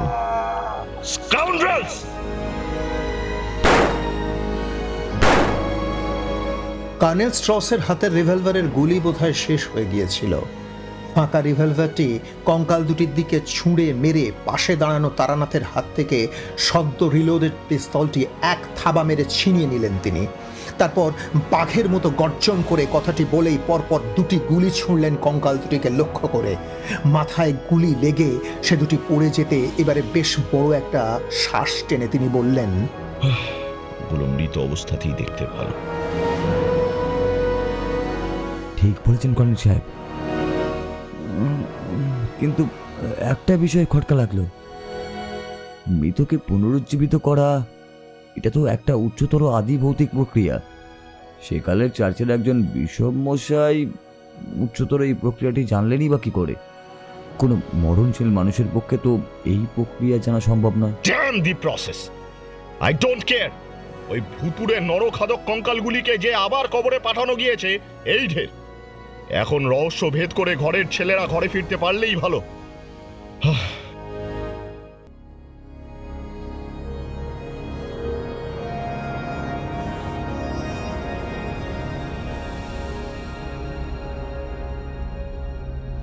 বেদিটি সত্যিই অনেকটা ছড়ানো এবং প্রশস্ত। এর কেন্দ্রস্থলে পাথরের একটি মোটা স্তম্ভ ছাড়া আর কিছুই নেই। এই স্তম্ভটির ওপরের দিকের কিছুটা অংশ নিচ থেকে চোখে পড়েছিল তারানাথদের। নিচ থেকে এটাকেই একটা ঘর বলে ভেবেছিলেন তারা। এই স্তম্ভটির সামনে এসে অবশিষ্ট একটি গ্যাস ল্যাম্প জ্বালিয়ে নিয়ে এখন চুপ করে দাঁড়িয়ে সেটিকে দেখতে লাগলেন সকলে। স্তম্ভটি প্রায় 1 মানুষ লম্বা, 1.5 মানুষ চওড়া, আগাগোড়া স্ফটিক পাথরে তৈরি। স্বচ্ছ স্তম্ভটির ভিতর অস্পষ্ট একটা গাঢ় হলদেটে রঙের লম্বা কোনো বস্তুর অস্তিত্ব টের পাওয়া যাচ্ছে বটে, কিন্তু কমজোরি গ্যাস ল্যাম্পের আলোয় তা ঠিক স্পষ্ট নয়। তারানাথ ছিলেন সবচেয়ে আগে। তার একটা পাশে এগিয়ে এসেছিলেন অবশিষ্ট সেই ব্রিটিশ সেনাটি। কর্নেল স্ট্রস বোধহয় পেছনেই ছিলেন। দুজনেই তখন অবাক চোখে খুঁটিয়ে দেখছিলেন স্তম্ভটিকে। এমন সময় হঠাৎ পরপর 2টো গুলির শব্দ আর পাশে দাঁড়ানো সেনাটির যন্ত্রণামুখর কাতর আর্তনাদের সাথে সাথে পতনের শব্দে চকিত পিছন ফিরলেন তারানাথ। একটা পৈশাচিক হাসির সাথে তার দিকে হাতের C96 মাউজার পিস্তলটি সোজা তাক করে দাঁড়িয়ে রয়েছেন কর্নেল স্ট্রস। পিস্তলের নলটি থেকে তখনও গরম ধোঁয়া বেরোচ্ছে নাগাড়ে।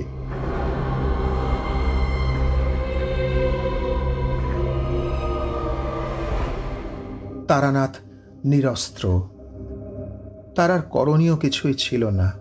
দুটি হাত ওপরের দিকে তুলে চুপ করে দাঁড়িয়ে রইলেন তিনি।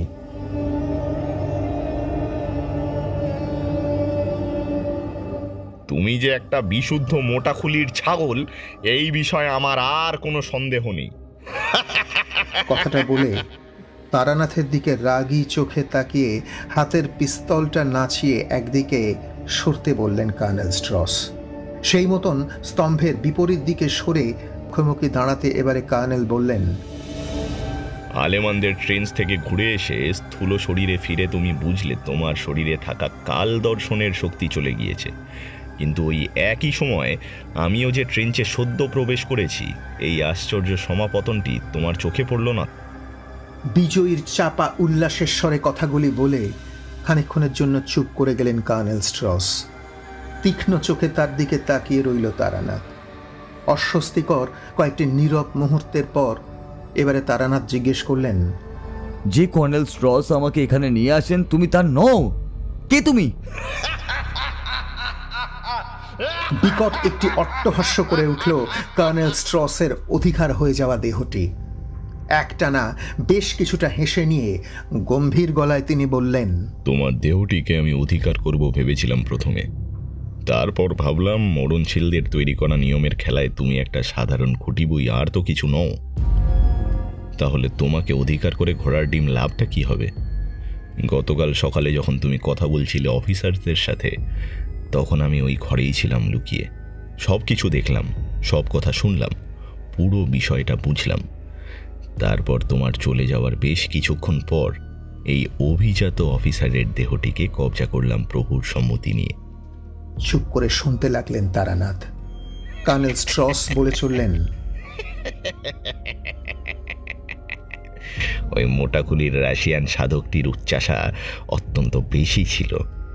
ও ভেবেছিল প্রভুর সমস্ত শক্তি করায়ত্ত করে নেবে, 4 বিনাশক অশ্বারোহীদের মুক্ত করে।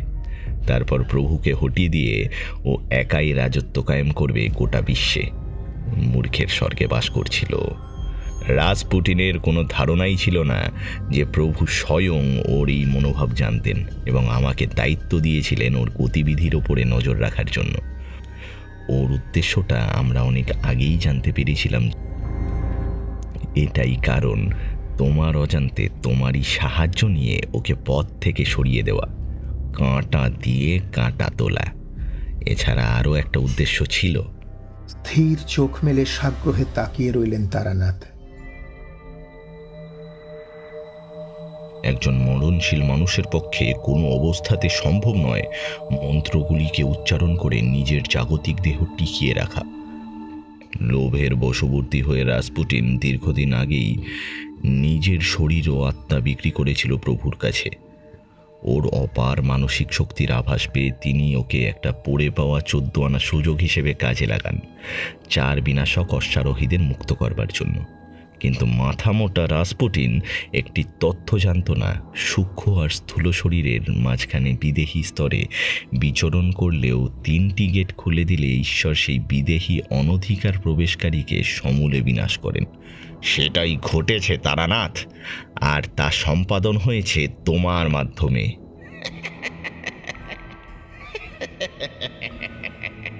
শয়তানের সাথে অতিরিক্ত সক্ষতার হাতে গরম পরিণতি।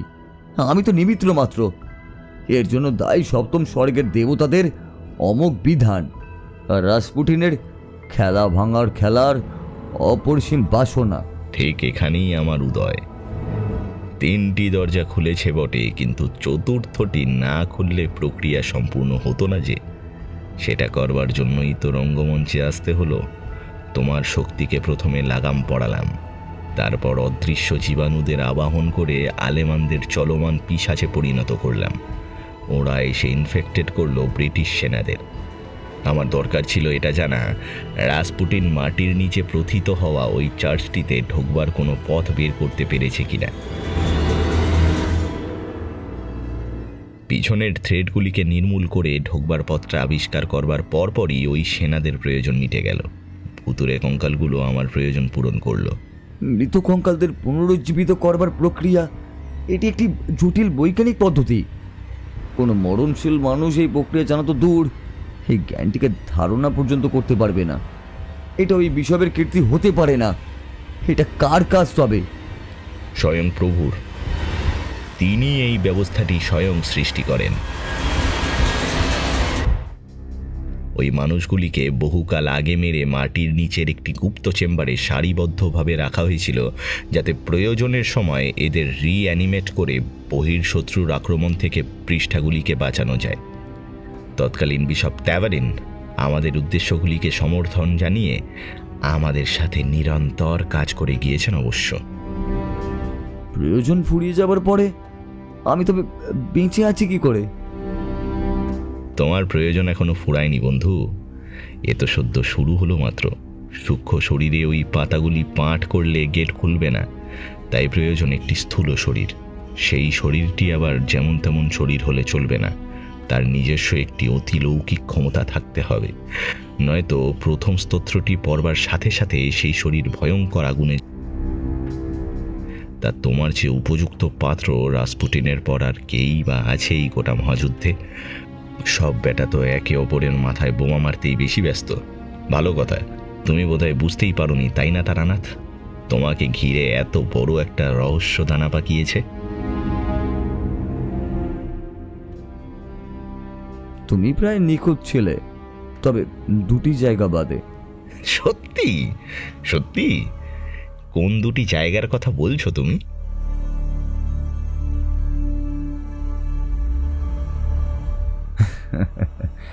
চার বিনাশক অশ্বারোহীর কথা প্রসঙ্গে আমি দুটো কথা বলবার পর আচমকা তুমি বললে, উইলফ্রেড তোমায় বেশ ভালোই বুঝিয়েছে দেখছি।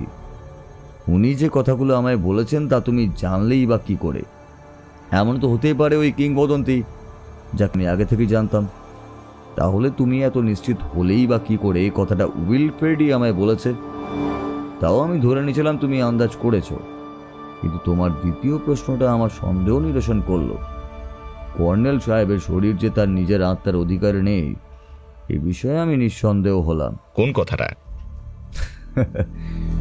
চ্যাপেলে আসবার সময় তুমি যখন বললে চ্যাপেলের ভিতরে সিডনির দেহ ছাড়া আর কি রয়েছে, চ্যাপেলের ভিতরে কারা ছিল, কতজন ছিল, এই বিষয়ে কোনো কিছু তো ঘুণাক্ষরেও তোমার জানবার কথা নয়। তবে তুমি জানলে কি করে ভিতরে সিডনির দেহ পড়ে রয়েছে? তখনই আমি বুঝতে পারলাম তুমি অন্য কেউ। যাক, এখন তোমার পরিচয়টা পেলে খুশি হতাম। তুমি ব্যাপারটা ধরে ফেলেছিলে বন্ধু।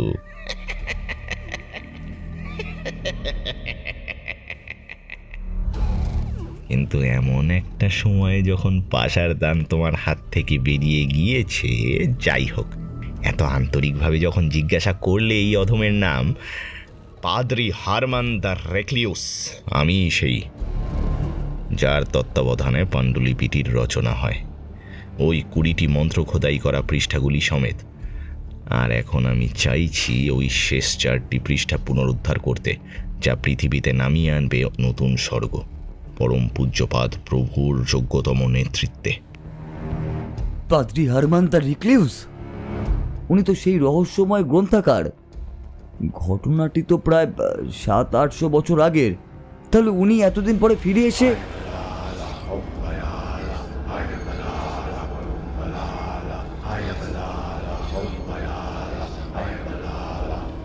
মুখে দুর্বোধ্য কিছু মন্ত্র উচ্চারণ করতে করতে বেশ নাটকীয়ভাবে দুদিকে হাত ছড়িয়ে দিয়েছিলেন হারম্যান। কিছুক্ষণের মধ্যেই আশ্চর্য একটা ঘটনা ঘটল।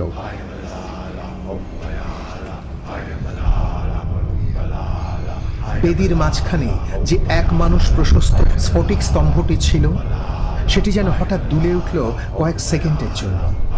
তারপরেই বিচিত্র একটি ঘড়ঘড় আওয়াজের সাথে সাথে হঠাৎ ওপরের দিকে ঠেলে উঠতে শুরু করলো সেটি।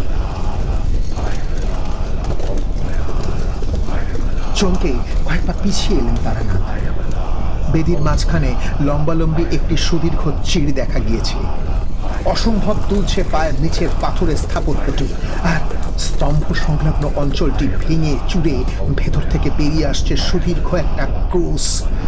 ক্রমশ ক্রমশ ঠেলে ওপরে উঠছে সেটি।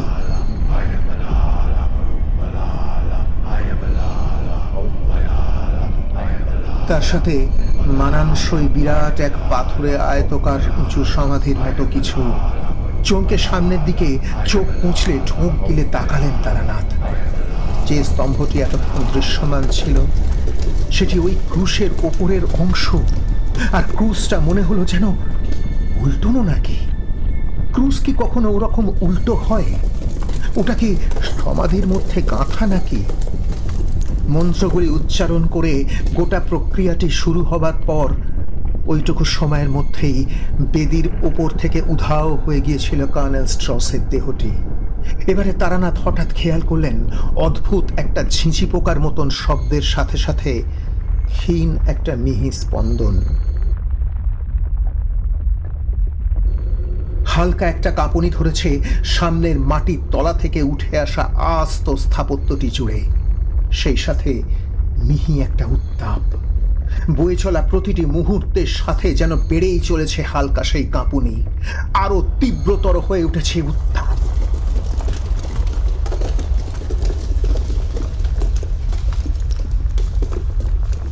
আর সেই সাথে একটা লালচে আগুনের আভা যেন ক্রমশ উজ্জ্বল হয়ে উঠেছে সমাধি ছাড়িয়ে উল্টোনো ক্রুশের গাবে। ক্রমশ বাড়তে লাগলো সেই লাল আভার ঔজ্জ্বল্য, সেই সাথে কাঁপুনি, আর সাথে আগুনে গরম বাতাসের চামড়া জ্বালানো লহর। আর থাকতে না পেরে ক্রমশ বেদির শেষ প্রান্ত পিছিয়ে আসা তারানাথ এবারে পিছনে লাফ দিতেই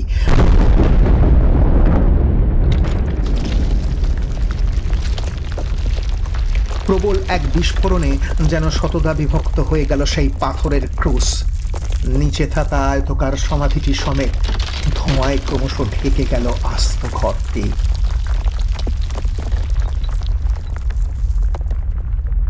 নিচে নেমে কয়েক পা দৌড়ে সামনে এগিয়ে মাটিতে শুয়ে পড়েছিলেন তারানাথ, মাথার পেছনে হাত দিয়ে। তার আশেপাশে উড়ে এসে পড়েছিল বেশ কয়েকটি বড় বড় পাথরের চাঙড়। সৌভাগ্যবশত একটি পাথরও স্পর্শ করেনি তাকে।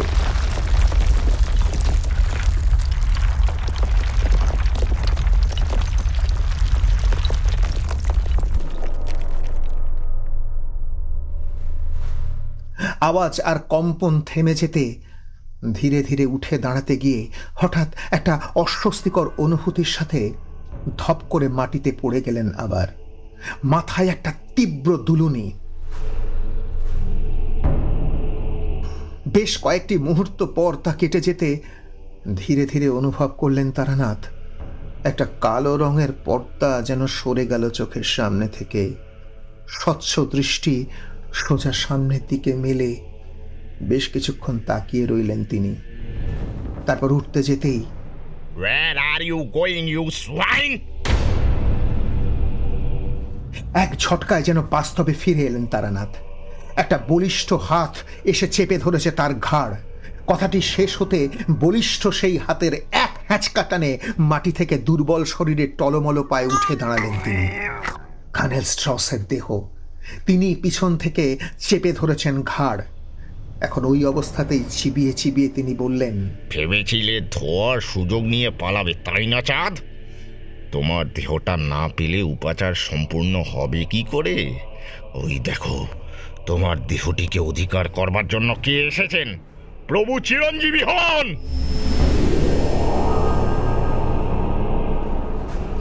কর্নেল স্ট্রসের হাতে আধ ঝুলন্ত অবস্থায় তারানাথ তখন দুর্বল, অসহায়। তার থুতনি সম্ভবত চোট খেয়েছে। ডান হাতের কনুইয়ে বেশ ভালো রকম ব্যথা। মাথাটা এখনো বোঁবো করে ঘুরছে। কিছু না বলে ধীরে ধীরে বেদির দিকে ঘুরে তাকাতেই হাত পা আতঙ্কে ঠান্ডা হয়ে এলো তার। ঘাম বেরোতে লাগলো শরীর বেয়ে। এ কি দেখছেন তিনি চোখের সামনে? কে ইনি?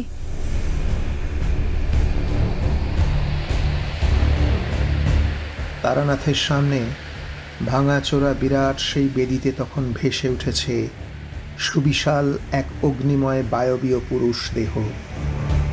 ভয়ঙ্কর আগুনের গোলার মতন জলজলে রক্তাভ দুটি চোখ, হিংস্রতম সেই চোখের দৃষ্টি।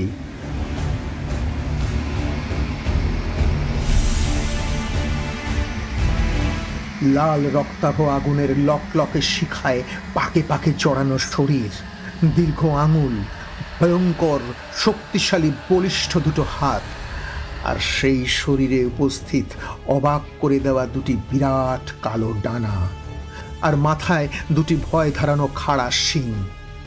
বেদির নিচে থাকায় তারানাথ তার কোমরের নিচের অংশটি দেখতেই পাননি, পেলে অবধারিতভাবে দেখতেন সুবিশাল ওই অতিলৌকিক শরীরের পায়ের নিচে ছাগলের খুর। এরকম ভয়ঙ্কর একটি অবয়ব ধোঁয়ার মধ্যে থেকে প্রকট হতে স্বাভাবিক নিয়মেই ভয় পেয়ে গিয়েছিলেন তারানাথ। কাঁপা কাঁপা গলায় প্রশ্নটি করতে প্রশান্ত গলায় কর্নেল স্ট্রসের দেহের মধ্যে থেকে হারমান দ্য রেক্লেউস বললেন, আমার প্রভু, অন্ধকারের রাজা মহামান্য শয়তান স্বয়ং আবির্ভূত হয়েছেন। বহু যুগ আগে ওনাকে প্রতারণা করে ওই স্ফটিক স্তম্ভে বন্দি করা হয়। আজ ওনার আবাহন ক্রিয়া সম্পন্ন হলো। চতুর্থ বিনাশকের মুক্তি এখন স্রেফ সময়ের অপেক্ষা মাত্র। বলো তো কিভাবে? সামনে দাঁড়িয়ে থাকা শয়তানের ভয়ঙ্কর মূর্তিটির হাতে অবশিষ্ট পৃষ্ঠাগুলি ছিল। দু চোখে তীব্র প্রতিহিংসার আগুন জ্বেলে শয়তান সোজা তাকিয়েছিলেন তারানাথের দিকে, করাল দ্রংষ্টা দাঁত আর এক হাতে লম্বা লম্বা নখরযুক্ত আঙুলগুলি বাড়িয়ে।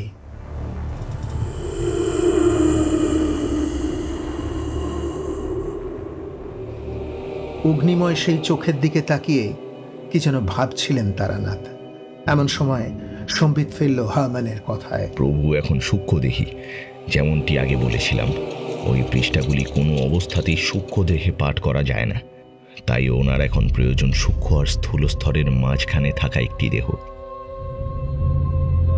রাসপুটিনকে দুটি স্তরের মাঝামাঝি বিচরণ করবার শক্তি স্বয়ং প্রভুর নির্দেশে আমিই দিয়েছিলাম, কিন্তু তোমার ক্ষেত্রে সেই উপাচার সম্পন্ন করা যাবে না, যেহেতু তুমি নির্লোভ বন্ধু।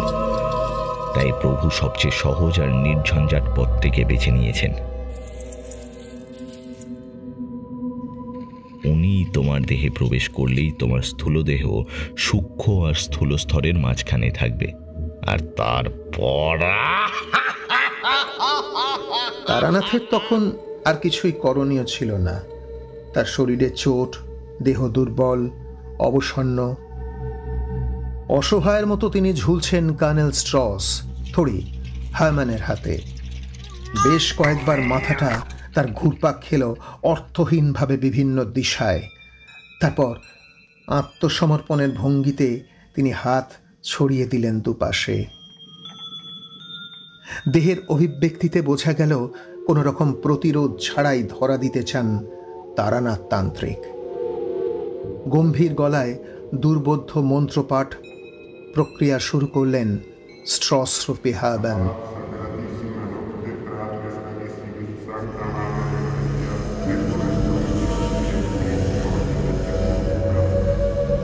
তার উদাত্ত কণ্ঠ যেন ছড়িয়ে পড়ল গোটা ঘরটি জুড়ে। মন্ত্রের সাথে তালে তালে দুলতে লাগলো তার শরীর, সময়ের সাথে সাথে চড়তে লাগলো তার গলা। এতক্ষণে স্থির ছিল শয়তানের অবয়ব। মন্ত্রপাঠ শুরু হতেই এবারে বিকট একটি নিঃশব্দ হাসি ছড়িয়ে পড়ল তার গোটা মুখটি জুড়ে।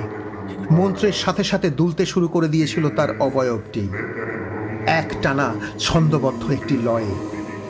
বেশ কিছুক্ষণ একভাবে দুলে এবারে মন্ত্রপাঠ শেষ হতেই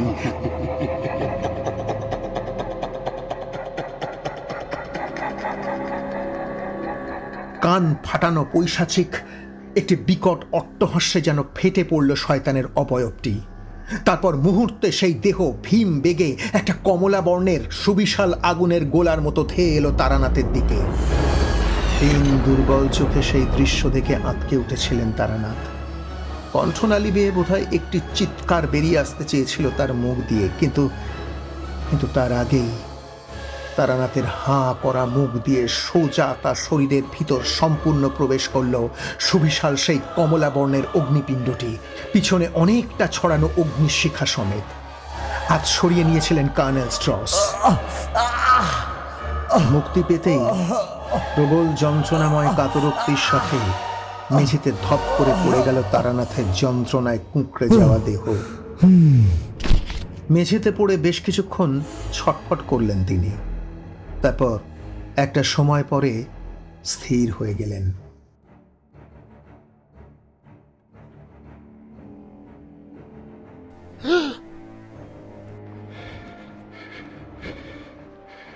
বেশ কিছুক্ষণ পর স্থির অবস্থা থেকে প্রথমটায় হঠাৎ নড়ে চড়ে উঠল তারানাথের মাটিতে শুয়ে থাকা দেহটি। তারপরেই এক ঝটকায় উঠে বসল সেটি। মাথা নিচের দিকে নামিয়ে টানা কয়েকবার সজোরে নিঃশ্বাস নিলেন তারানাথ। এবারে শ্রান্ত দেহে টলমল পায়ে কাঁপতে কাঁপতে উঠে দাঁড়ালেন তিনি জোর করে। সবশেষে সম্পূর্ণ স্থিরভাবে দাঁড়িয়ে চোখ দুটি খুললেন তিনি। তার চোখ দুটি এখন সম্পূর্ণ লাল।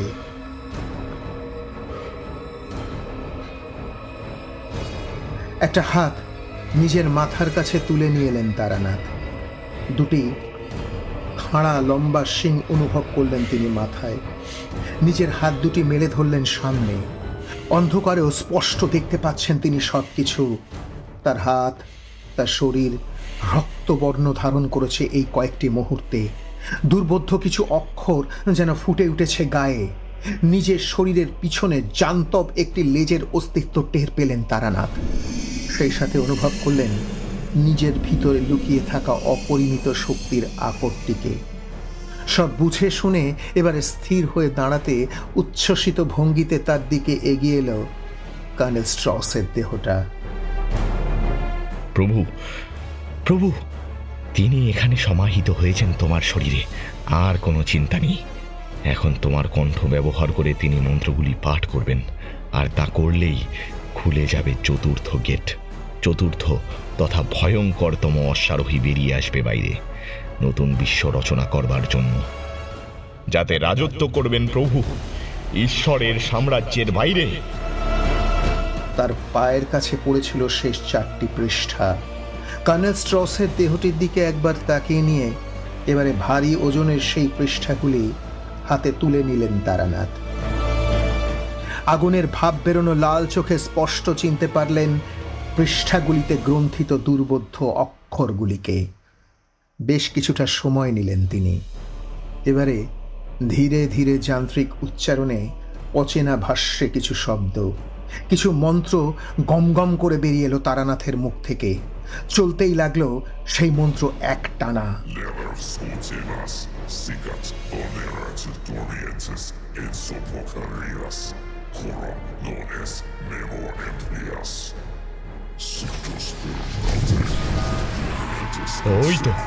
ওই তো সেই গেট, ওই গেট দেখা দিয়েছে। আর কিছুক্ষণ বিজয়, এখন শুধু সময়ের অপেক্ষা প্রভু। দুর্বোধ্য মন্ত্রোচ্চারণ এক টানা চলতে চলতে একটা সময় পরে হঠাৎ উধাও হয়ে গেল বেদী সমেত আস্ত ঘরটি। একটি কৃষ্ণবর্ণের অতিরিন্দ্রিয় জগতে যেন প্রবেশ করলেন তারানাথ। মন্ত্রপাঠ চলতে চলতেই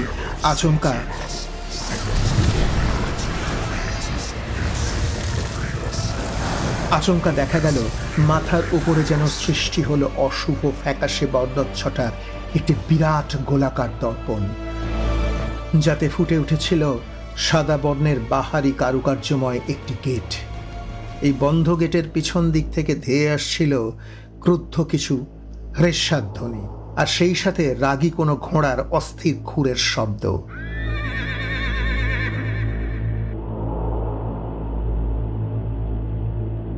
গেটের দরজা দেখা দিয়েছে।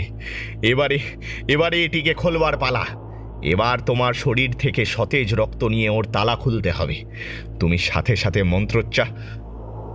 হে কি, এ আবার কোন ধরনের মন্ত্র পড়ছো তুমি প্রভু? শেষের দিকে হারম্যানের কথাগুলি যেন আর্তনাদের মতো শোনালো। এর পিছনে কারণও ছিল।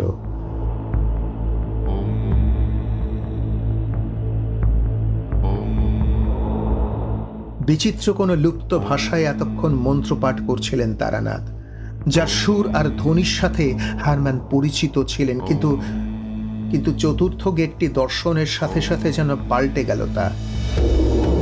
ভারী নিখাত গলায় থেমে থেমে একটি শব্দ উচ্চারণ করছিলেন এবারে তারানাথ, যা হারম্যান বুঝতে পারছিলেন না। কিন্তু এই এক শব্দ বিশিষ্ট মন্ত্রের প্রাবল্য যে ভয়ঙ্কর তা তিনি বুঝতে পেরেছিলেন হাড়ে হাড়ে। উপায় না পেয়ে তারানাথকে জোর করে থামানোর জন্য এগিয়ে আসতে চান হারম্যান, কিন্তু পা নাড়াতে পারলেন না তিনি জায়গা থেকে।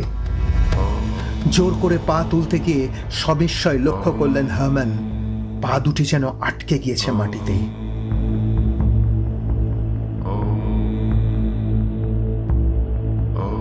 থামাও, থামাও তোমার এই অসহ্য মন্ত্রখানি। এই যেন ভেতর থেকে কুড়ে কুড়ে খাচ্ছে। আর সহ্য করতে পারছি না। প্রভু, প্রভু!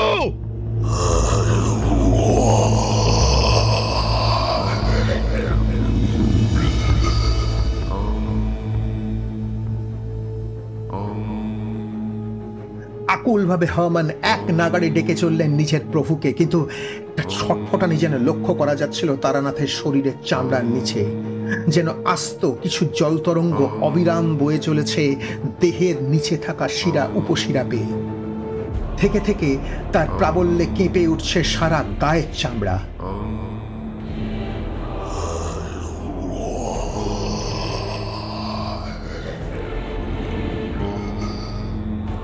গলা তুলে এক নাগাড়ে মন্ত্রোচ্চারণ করে চলেছেন তারানাথ, কিন্তু তার যে ভীষণ একটা কষ্ট হচ্ছে তা বোঝা যাচ্ছে তার অভিব্যক্তিতে। প্রাণপণে শরীরের শেষ শক্তিটুকু নিংড়ে তিনি এক মনে কেবল পাঠ করে চলেছেন বিশেষ সুর ও লয়ে সেই মন্ত্রটিকে। সামনে দাঁড়িয়ে বিস্ফারিত চোখে তা দেখছেন কর্নেল স্ট্রসের শরীরে আশ্রয় করা হারম্যান।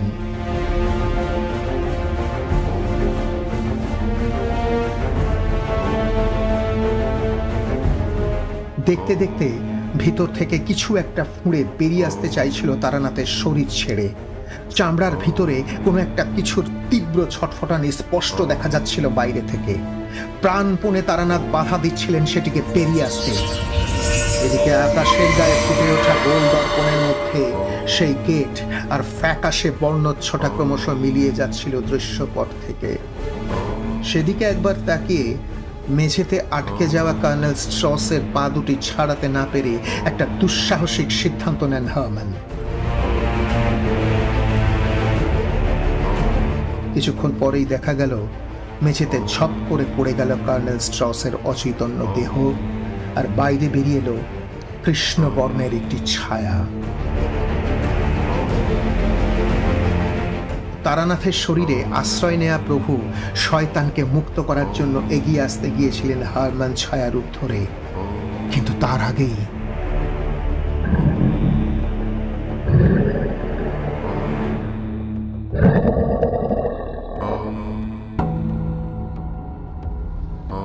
এক মনে ওম উচ্চারণ করে যাচ্ছিলেন তারানাথ, শরীরের ভিতরে নিরন্তর ঘটে চলা প্রবল যন্ত্রণাগুলিকে সম্পূর্ণ উপেক্ষা করে।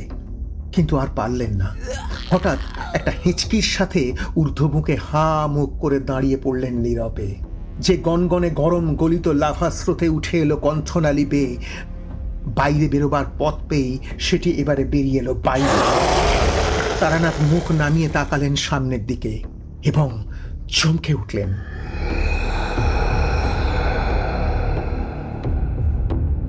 আবক্ষ একটি বিরাট কুটিল ভয়াবহ মুখ ভেসে উঠছিল তার সামনে।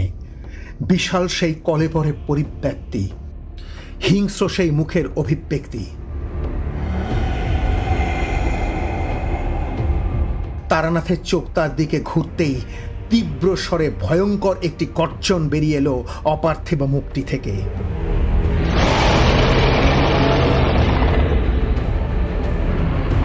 এবারে সামনে এসে দাঁড়ালো হারম্যানের কৃষ্ণবর্ণের আত্মা। তোমার চেতনা কাজ করলো কি করে? প্রভু যখন কাউকে অধিকার করেন তখন তার তো চেতনা থাকবার কথা নয়।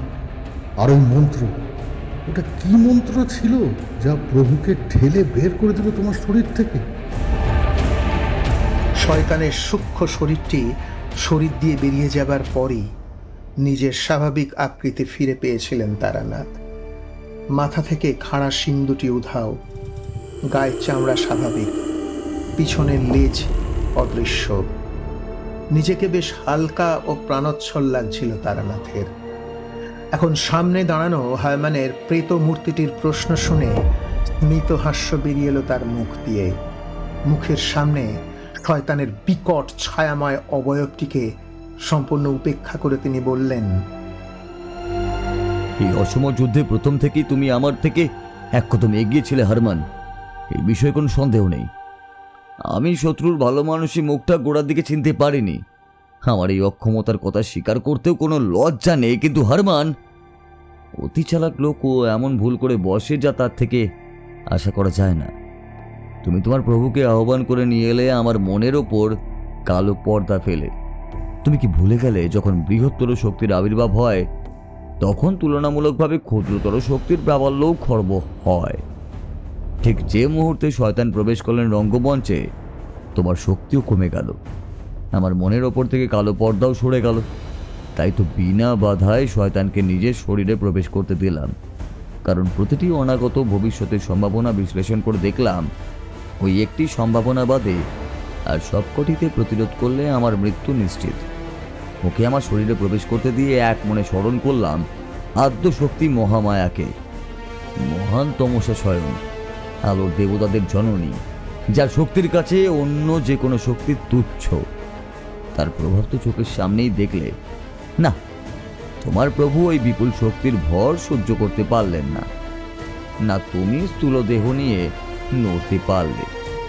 কাঁটা দিয়ে কাঁটা তোলা, আতঙ্কের প্রতিস্পর্ধী সীমাহীন আতঙ্ক, যার আবাহনে কিছুক্ষণের জন্য শয়তানকে নিজের শরীরে ধারণ করতে হলো।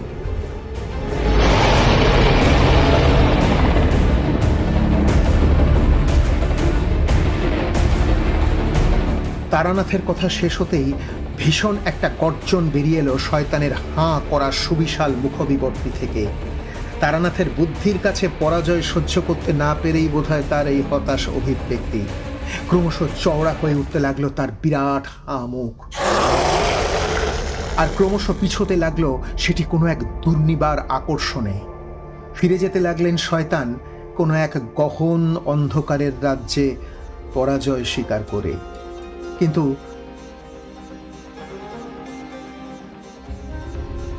হঠাৎ পিছোতে থাকা শয়তানের মুখ থেকে লকলকে আগুনের শিখার মতো ভয়াল একটি লম্বা জীব বেরিয়ে এলো তাকে লক্ষ্য করে। পিছন ফিরে পালাতে চেয়েছিলেন তিনি, কিন্তু তার আগেই সেই জীব চাবুকের মতো আষ্টে পৃষ্ঠে জড়িয়ে ধরল তাকে। বন্দী অবস্থায় ছাড়া পাবার জন্য কাকুতি মিনতি করতে লাগলেন হারম্যান, পরিত্রাণের আশায় ছটফট করতে লাগলেন, কিন্তু পারলেন না। লকলকে জিভে আটকা পড়ে শয়তানের সাথে তিনিও ছুটে চললেন অন্ধকারের রাজ্যে। মিলিয়ে যাওয়ার আগে ভেসে এলো ক্ষীণ কিছু শব্দ।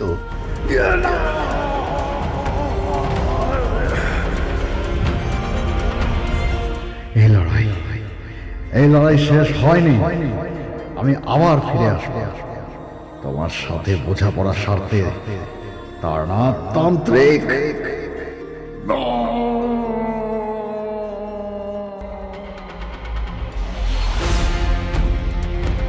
হারম্যানকে সাথে নিয়ে অন্ধকারে মিলিয়ে গেলেন শয়তান।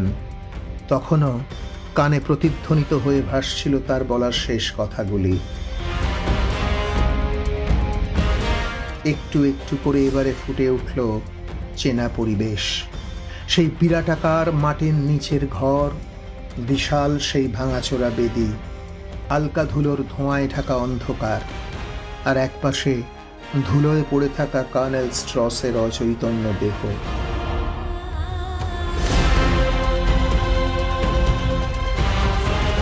বুক ঢিপ ঢিপ করে উঠল তারানাথের। উনি উনি মারা যাননি তো? কর্নেল স্ট্রস, কর্নেল সাহেব, কর্নেল!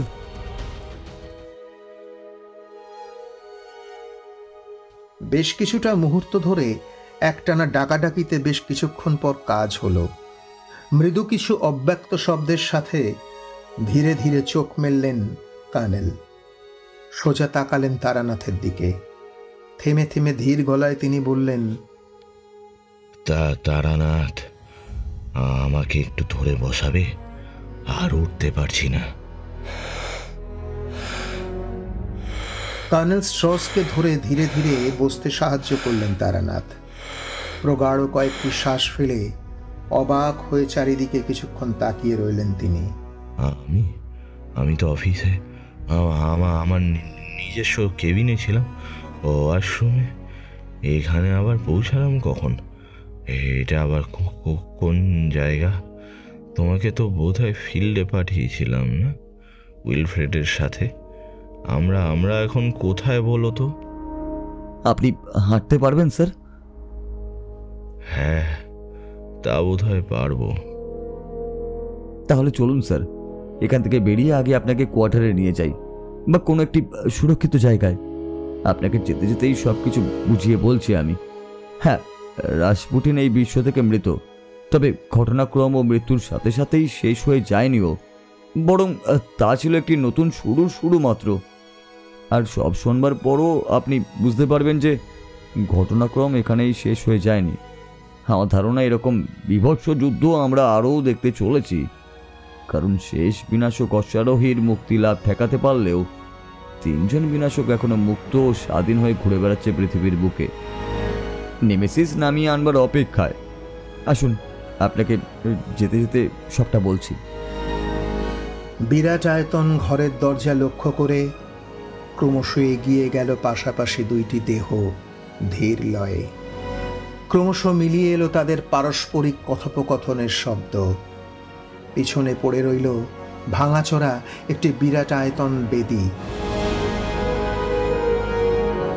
একরাশ অন্ধকার, বিষণ্ণতা আর অনেকগুলি প্রশ্ন, যার প্রতিটি ভবিষ্যতের গর্ভে জমা থাকল, পরে কোনো এক সময়ে মীমাংসার জন্য